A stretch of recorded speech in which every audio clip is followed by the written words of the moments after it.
si përfaqësues i Malësisë Madhe, i kërkoj qeverisë dhe hartuesve të kësaj pakete historike që të përfshin edhe disa projekte të domosdoshme për Malësinë e Madhe. Së pari, sistemimi dhe rehabilitimi i hyrje daljes për në qytetin e Koplikut, ku duhet të restaurohen dhe të ndërtohen trotuarët dhe ndriçim.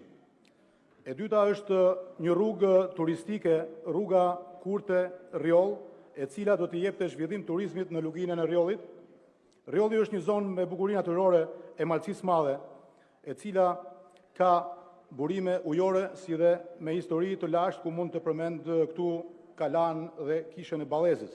Ndërtimi i kësaj rruge do të jepte jetë, do të krijonte kushtet për zhvillimin e agroturizmit, e të bujtinave, do zgjonte interesin e rikthimin e shumë banorëve të cilët e braktisën këtë zonë të mrekullueshme të njësisë administrative Gromir, si pasojë e mungesës së investimeve gjatë 36 viteve të fundit.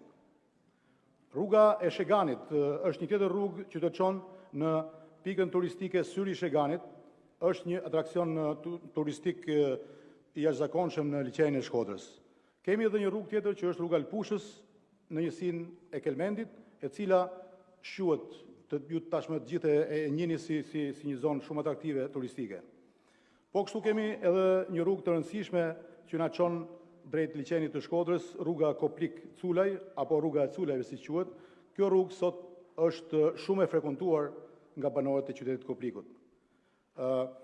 Janë edhe shumë rrugë të tjera në Malësinë e Madhe që të çojnë në zona turistike dhe ka nevojë për ndërhyrje, por në fund dua të theksoj se zhvillimi i Shqipërisë së Veriut është jo vetëm zhvillimi i Veriut, por është zhvillim i Shqipërisë, i gjithë Shqipërisë. Zhvillimi i Shkodrës është një vlerë e shtuar në ekonominë kombëtare.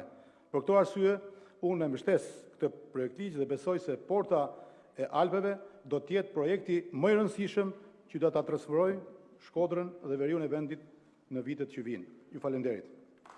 Faleminderit zoti Rexha. Zoti Haxhinasto, keni fjalën, të përgatitet zonja Koçeku.